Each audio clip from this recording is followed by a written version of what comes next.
She hired him to sort the dead magistrate's law library, and she paid him by the day in coin she could barely spare, and she did not know she was paying an earl. That was the thing nobody in Ashwick would have believed if she'd told them. Honora Pryce, Judge Pryce's daughter, the woman who had kept the household accounts since she was 14 and could cite 3 precedents for any argument you cared to make, had looked straight at Sebastian Croft, Earl of Dunmore, and seen only a man who needed work. He had a good face and worn boots, and a letter of reference she had not bothered to verify because the reference was for a scholar, and she needed someone who could read Latin, and he was standing in her doorway in the rain. Remember the coin she pressed into his palm that first evening. Remember it, because everything that came after. The argument about property law.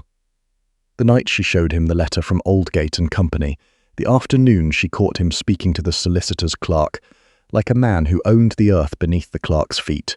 The morning the carriage came, all of it grew from that small, careful payment. A woman, counting what she had and finding it just enough, handing it to a man who had not needed money in 15 years and would not need it again. The lie is only part of what happened at Pryce House.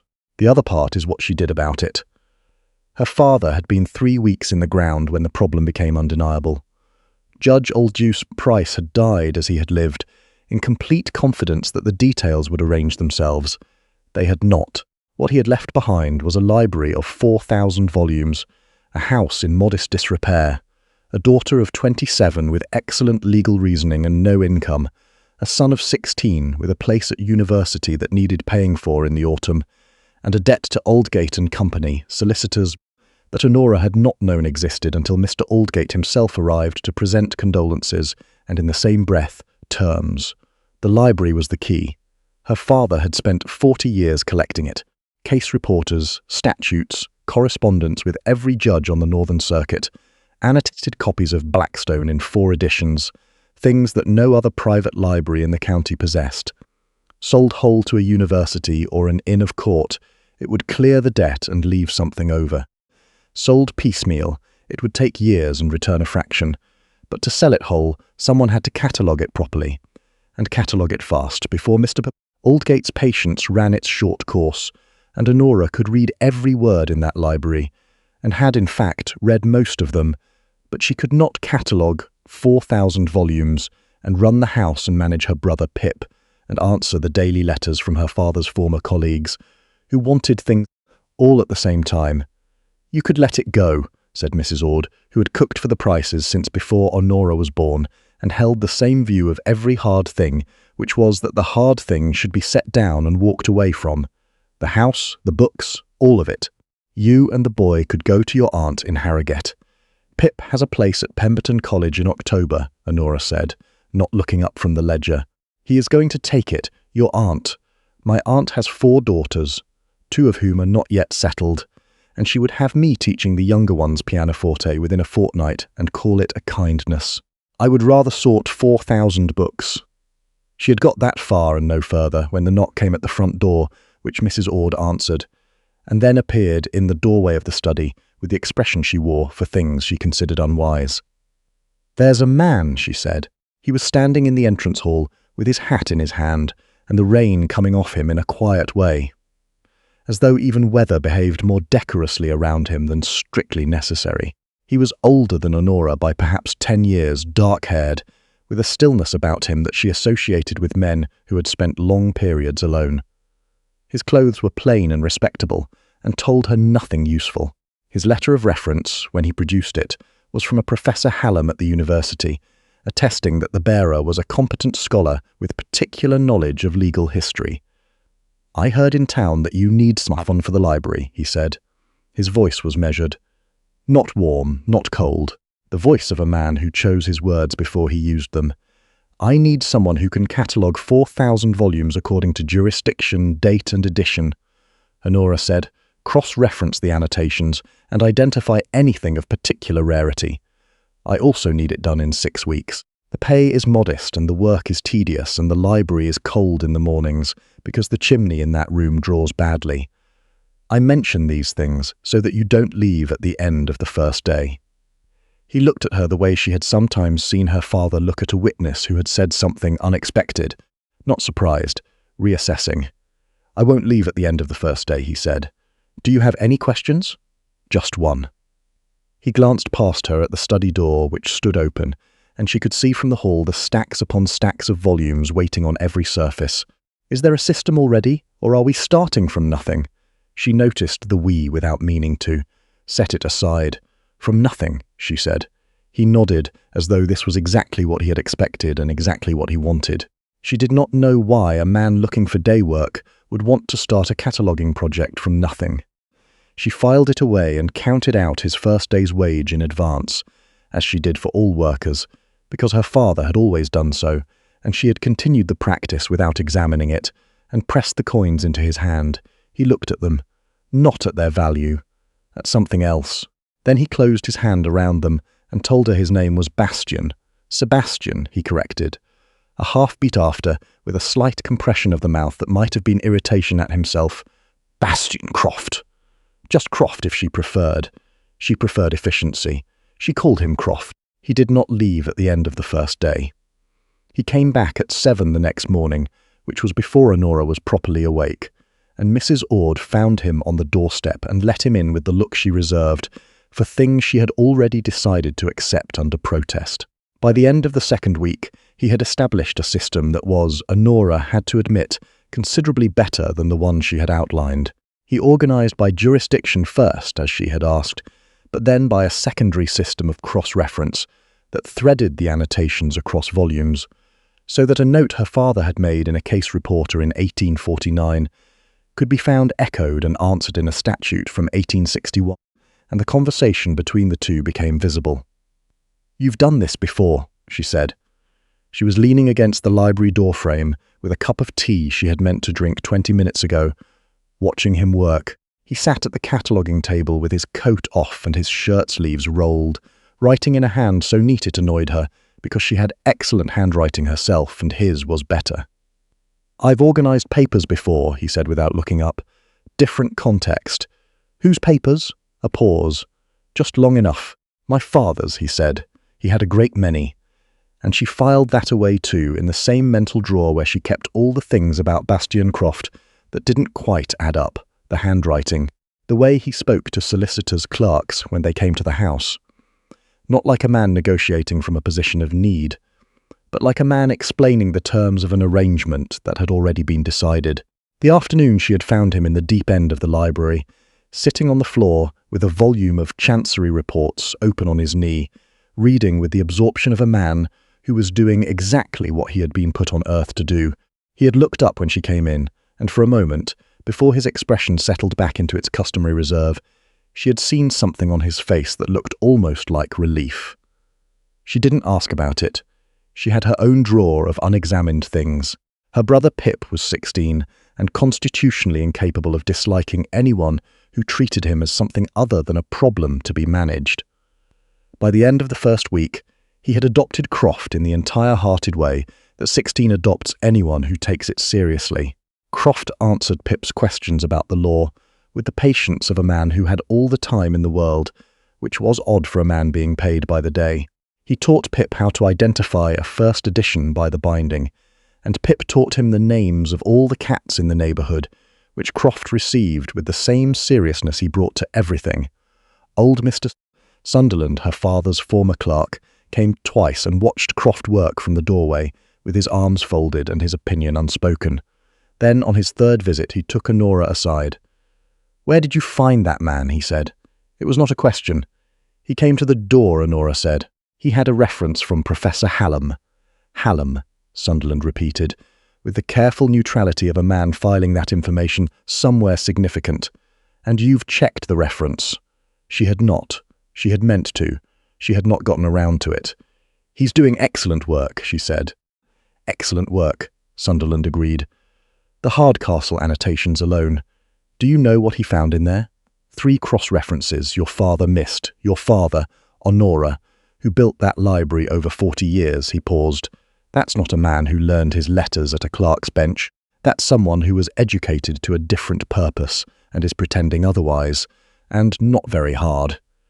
She heard him. She chose, for reasons she didn't examine, to say nothing useful. In the evening, she'd worked at the study table, and he worked at the cataloguing table, and the house was quiet around them. Mrs. Ord went to bed early, and Pip had homework enough to keep him occupied upstairs. And in those hours there was no particular reason for them to talk, but they did anyway. It happened the way things happen when two people are in close quarters, and neither of them is very good at performing indifference. They argued, mostly, about the law. She would be reading something and say it aloud, and he would answer it, and the answer would be wrong enough that she had to correct him, and the correction was wrong enough that he had to correct that, and 20 minutes would have passed before she noticed. He argued well. She had grown up watching her father on the bench and had a precise sense of what good legal reasoning looked and sounded like, and Croft's reasoning was the best she had encountered outside a courtroom. He thought in structures. He moved from premise to conclusion the way a good bridge is built, each plank tested before the next was laid. He was more careful than she was, and she was faster than he was, and they disagreed more often than not, and it was the most intellectually alive she had felt in 3 years, since the last time her father had been well enough to argue with properly. She did not tell him that. The evening she showed him the Aldgate letter was the evening she had gone over the numbers for the final time and arrived again at the same answer, which was that the answer was not good. Mr. Aldgate had written to say that the pace of the catalogue was satisfactory, but that he required a preliminary valuation by the end of the month, and that in the event the valuation fell short of the full debt, they would need to discuss the house as well.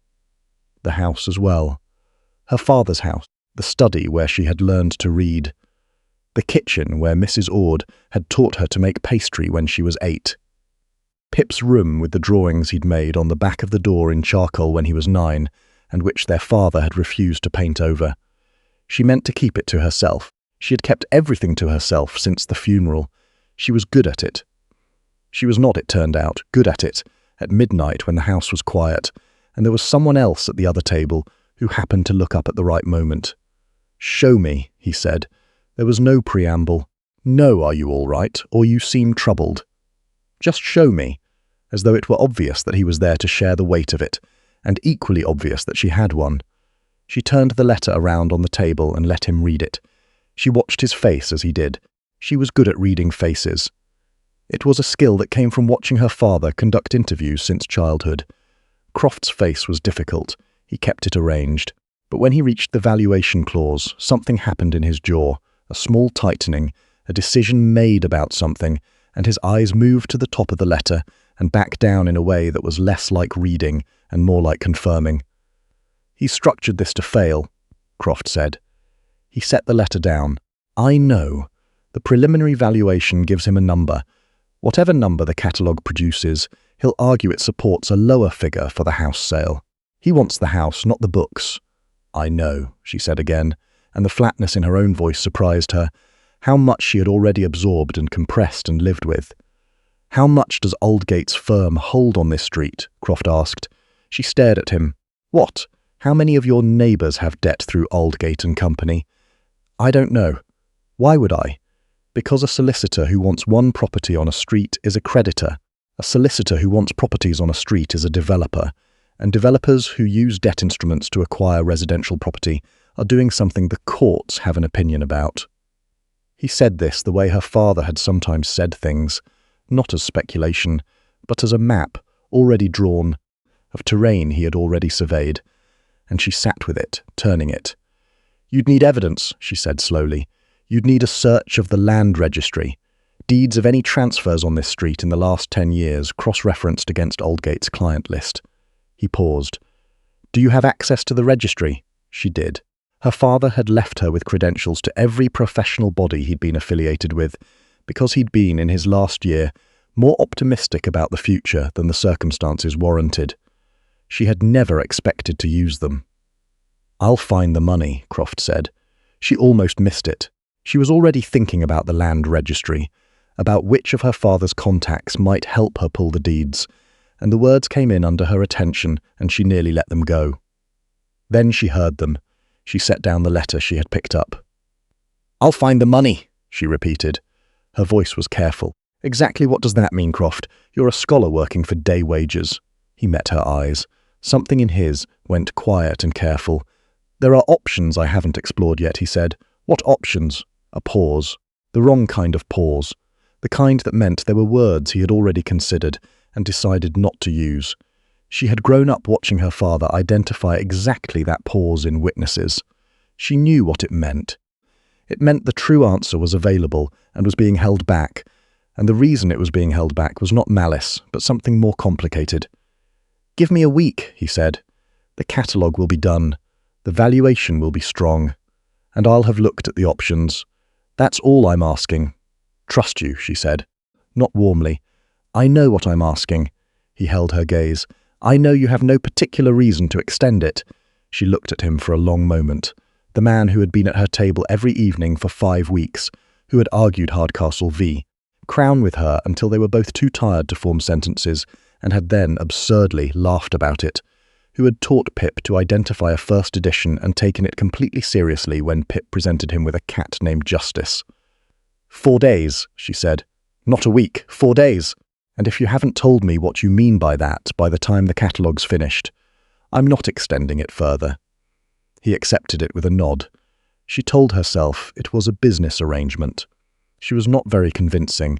He spent those 4 days finishing the catalogue and doing something else. She knew, because Pip mentioned, without apparent awareness of its significance, that Croft had gone to the posting office twice and had written a very long letter. And because Sunderland came to her on the 3rd day with the expression of a man who had gone looking for something and found rather more than he'd expected. "I wrote to Professor Hallam," Sunderland said. Honora waited. "Professor Hallam does know a Sebastian Croft. He speaks very highly of him. Lectured in legal history 2 years ago for a term." Sunderland paused. "He mentioned that Sebastian Croft is also the name of the Earl of Dunmore, who is known to have strong scholarly interests and who has been, in Hallam's words, notably absent from London for the last several months. The room didn't change. The light was exactly the same. Outside, Pip was shouting at the cat named Justice about something, and Mrs. Ord was telling him to use his indoor voice. Everything was the same, and Honora sat with the sentence settling through her like cold water through a gate. The Earl of Dunmore. She went through it the way she went through legal problems, methodically, pulling the relevant facts. The hands that were not a scholar's hands, the handwriting, the Latin he used when he was thinking hard and didn't notice he was doing it, the way he spoke to solicitors' clerks, the long letter to the posting office.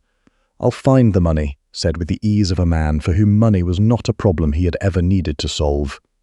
Each thing she had filed away over 5 weeks, explained separately, dismissed separately. Together they made a shape, and she knew its name. She did not go to the library. She went instead to the kitchen, where Mrs. Ord was making something involving a great deal of flour, and found this insufficient, and went to her father's study, and sat in his chair, which she had not done since he died, and looked at the room. The study that Aldgate wanted to take. She thought about Croft at the table across from her, arguing legal theory with every sign of genuine investment. Croft on the floor of the library with the Chancery reports open on his knee. Croft handing Pip a coin to spend at the bookstall without a second thought. Croft saying, "I'll find the money," in the tone a man used when he was telling you something was already done. She was still thinking about it when she heard the front door. She was in the library when he came to find her. He didn't look surprised to find her there in the middle of the afternoon, standing at the shelving table with her arms folded, and her face arranged in a manner she had been told was formidable. He should have, but he looked at her, and something in his expression shifted, and he said quietly, "You know." "Sunderland wrote to Professor Hallam," she said, "who sends his regards to the Earl of Dunmore and hopes the sabbatical has been restorative." He let out a slow breath. He did not begin explaining. He did not reach for charm or deflection, or the several plausible stories a man of resource could have assembled.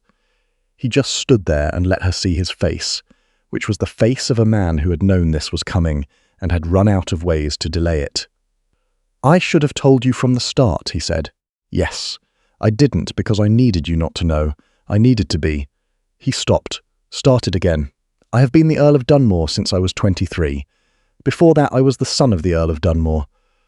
Before that I was the future son of the Earl of Dunmore. There has not been, in the last 15 years, a single person in a room with me who didn't know exactly what I was worth and want something corresponding. I needed to know what it was to be in a room with someone who didn't. He paused. I understand that's not your problem. I understand it doesn't excuse anything. I'm not telling you it does. She looked at him. 15 years.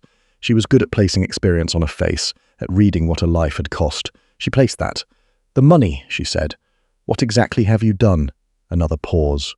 This one she recognized. The pause of a man who has done something he knew she wouldn't accept as a gift, and is trying to decide how to present it as something else. I contacted my man of business, he said. 3 days ago, I asked him to look into Aldgate and Company's land registry dealings on this street, because I suspected what I suspected, and the answer came back yesterday morning. Aldgate holds notes on 6 properties on Carver Street alone. He has called 3 of them early in the last 2 years. There is a pattern, and it is a demonstrable one, and it is exactly the kind of thing the courts have set aside on grounds of predatory practice. He held her gaze.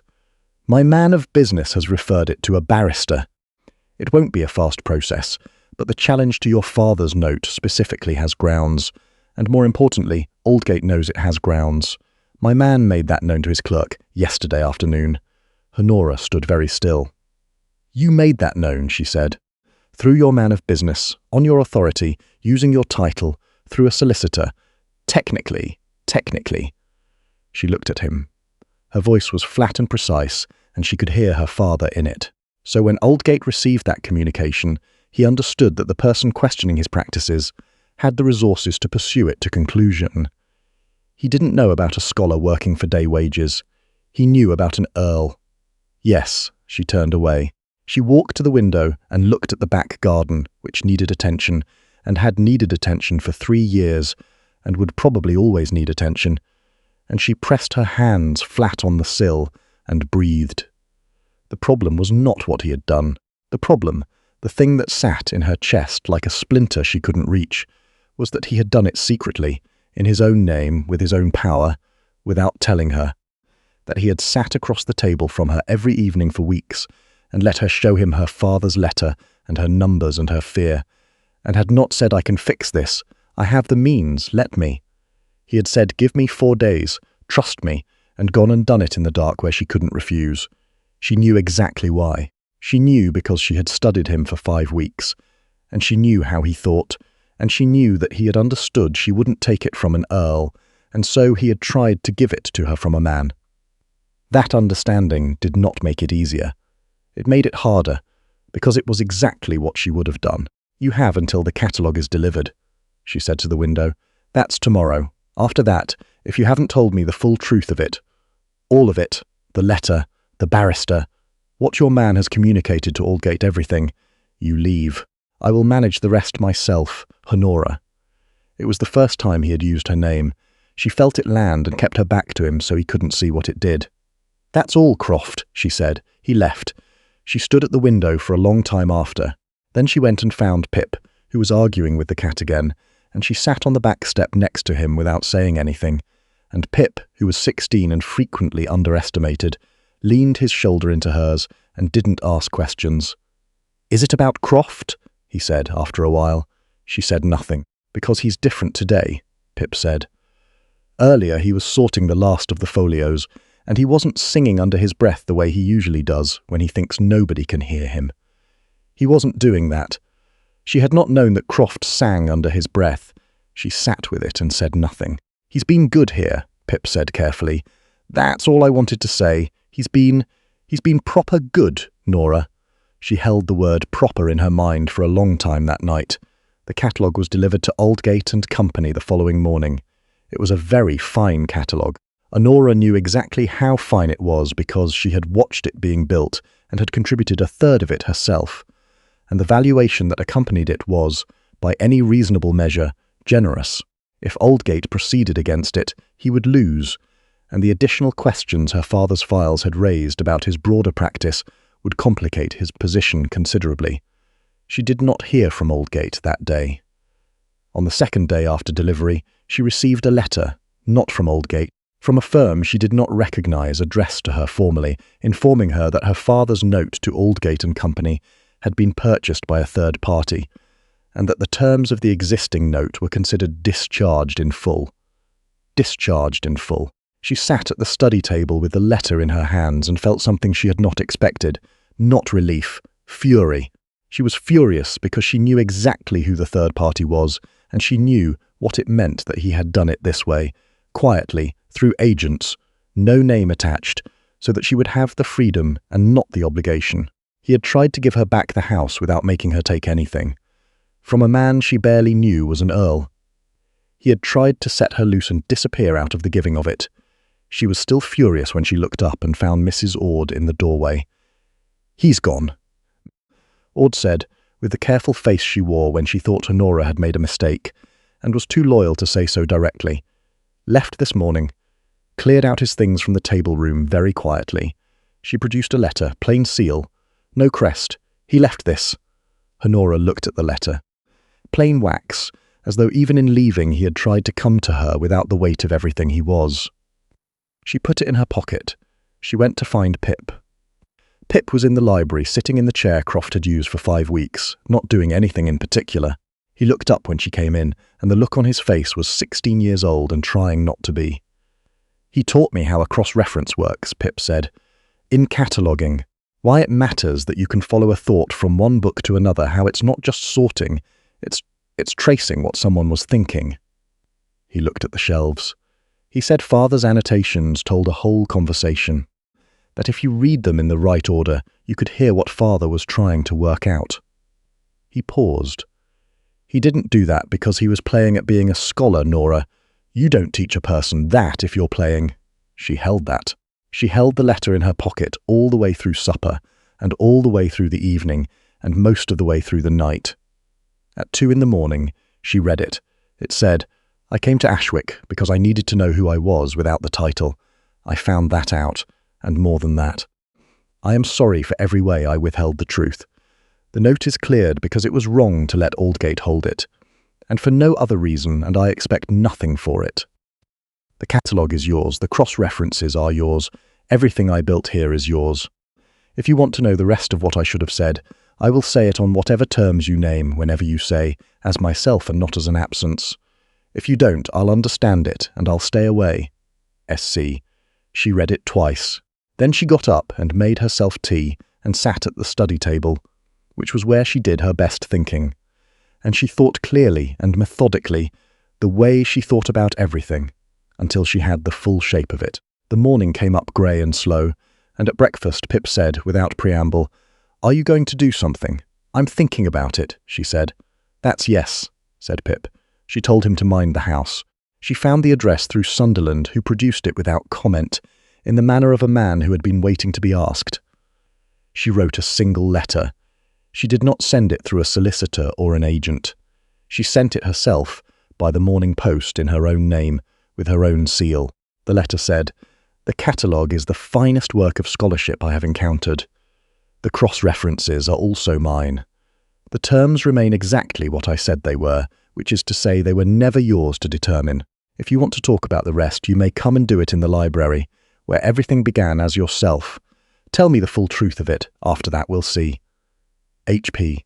He came 4 days later, not in a carriage.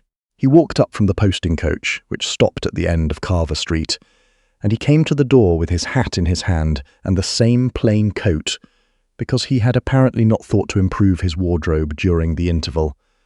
Mrs. Ord let him in with the expression of a woman who had decided this was satisfactory and intended to take full credit for it.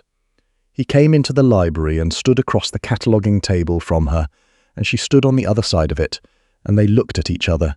"Full truth," she said. "Start anywhere." He started at the beginning. He told her about the title at 23 and what it had done to every room he'd entered since. He told her about London and the arrangements his cousin had tried to make on his behalf, the women who looked at him and saw the land and the name. He told her about walking out of his house in March, with a coat and a reference letter from Hallam and a need, which he described without embellishment, to know if he was a real person without the machinery of the earldom attached. He told her about the note, all of it, when he had suspected, when he had written to his man, what the letter back had confirmed, what he had instructed, what it had cost, and how much he had understood, sitting at that table the night she showed him the Aldgate letter, that she would not take it as a gift, that she would not take anything that looked like charity, even from a man she cared for, that the only way to give it without her refusing it was to make it look like an absence, a problem that had simply resolved, which was a coward's logic dressed as kindness. It was a coward's logic, she agreed. You could have told me. You would have sent me away, probably, but I'd have had the right to. He was quiet for a moment. Yes, you would have. I took that from you, I know it. She looked at the shelves that he had organised, the cross-references that threaded her father's conversation through 4,000 books. There's no arranged match, she said. The cousin hasn't spoken to me since March, by preference on both sides. A pause. There's nothing settled elsewhere, there won't be. She looked at him. I'm a magistrate's daughter, she said. I have flour on my hands some mornings and ink most afternoons, and I am going to keep managing my brother's education and my father's professional legacy, and I won't be anyone's country arrangement, visited between sessions and accommodated at the margins. If you want me, you have me as myself, no margins, equal say in the things that affect both of us. I will not be made small in anyone's drawing rooms, and I will not give up any part of what I've built here to live in a great house that doesn't need me. She held his gaze. On those terms, or not at all, he looked at her across the table that had held both their work for 5 weeks, and for the first time since she had known him, he looked entirely undisguised. On those terms, he said. Yes, God, on exactly those terms. There's no other version of this I want. He did not reach for her, that mattered. She came around the table. The rest of it was not quiet, and it was not simple. Mr. Aldgate's broader practice, when it came fully into the light, and Sunderland and the barrister between them saw that it did, turned out to extend to 9 properties on 3 streets and a pattern of predatory lending going back 11 years. The case took longer than anyone wanted and cost everyone considerable energy and was, in the end, not a thing that Sebastian's title resolved so much as a thing that Honora's legal reasoning and her father's documents and Sunderland's 30 years of knowing where every paper in the county was filed all resolved together. Sebastian read the submissions before they went out and argued the precedents at the table in the evenings, and his man of business produced 3 deeds on a Thursday that turned the whole thing, but it was Honora who saw which clause applied, and Honora who wrote the argument, and Honora who stood in the solicitor's office and presented it, which was not how things were usually done in Ashwick in the year of our Lord 1854, and which consequently everyone talked about for a long time. Aldgate was finished. He went to London and did not return. What came after came quietly, the way the good things do. Pip went to Pemberton in October on the full strength of his scholarship and came home at Christmas 3 inches taller and full of opinions about Roman contract law, which he shared at length. Mrs. Ord, who had cooked for the Pryces for 27 years, retired to her niece's house in April, with a settlement that surprised her considerably, and which she accepted with a suspicious degree of dignity. The library, her father's library, was not sold. It was donated, in Judge Pryce's name, to the county's new Mechanics' Institute, where it became the core of their legal reference collection, and where a brass plate on the reading room door recorded his name, and, beneath it, hers, which was not usually how such things were done either. The name on the plate said Pryce, for some time. Then the plate was updated, quietly, to say Pryce Croft, which was not the convention for either name, but was entirely typical of the 2 people who had decided it together at the same table, where everything had been decided, and the Institute's board had found, to their mutual surprise, that they lacked both the inclination and the standing to argue about it. Sebastian split his time between the estate in Dunmore and Ashwick, which suited him in a way that London never had, because Ashwick had a Mechanics' Institute with a legal collection, and a woman who argued precedents at the kitchen table, and a boy, now at university, who came home to argue about Roman law, and a cat named Justice, who had learned to sit on the library windowsill and pretend to read. The estate got a steward who was actually consulted, and tenants who got an actual response when they wrote, and a landlord who came and looked at the problem himself, because that was what you did, and the estate was healthier for it in 3 years than it had been in 20. His cousin Roderick, who who had spent 2 years engineering a match that never materialized, had moved to the continent, and was apparently correct and unhappy there, which most people who encountered him agreed was appropriate. He asked her on a Tuesday afternoon in the library, not on a promenade and not with a jeweller's case, but standing at the cataloguing table with his sleeves rolled and ink on his left hand, and a third edition Coke on Littleton, open between them that they had been arguing about for 40 minutes. He did not offer her a title. He had known her long enough to know better. "I'm not asking you to become a countess," he said. "I'm asking you to continue exactly what we're already doing, with a legal instrument that makes it permanent and gives you equal say in everything, including the Dunmore accounts, which need your eyes on them rather badly." She looked at him across the Coke on Littleton. "The accounts," she said, "and the rest of it, yes." He held her gaze, and the dry, careful humour that she had loved from the first week, before she knew anything else about him, came back into his voice. "I would offer a more traditional formulation, but I haven't done it before, and I understand you'd find it suspect." She considered the accounts. She considered the library. She considered the man across the table who had walked away from an earldom to know if he was real, and had found out improbably in her father's cataloguing system. "The accounts and the rest of it," she said. Yes, she said it the way she said everything true, without performance, without qualification, on her own terms and meaning to keep them. And she did. Here, then, is what Ashwick remembered of it in the end. A woman who had kept a library together against a creditor who thought she couldn't, and a man who had needed to know if he was more than his name. And the 5 weeks they'd spent across a table, finding out they both were. The books were catalogued, and the debt was cleared, and the name on the Mechanics' Institute reading room door is still there in that order, Pryce first, and the cross-references that thread through the whole collection. The ones that let you follow a thought from one shelf to the next, trace what a mind was working toward across 40 years of reading. Those were built by both of them. That's the thing about a library. You can see, if you know how to look, exactly who was in the room when it was made.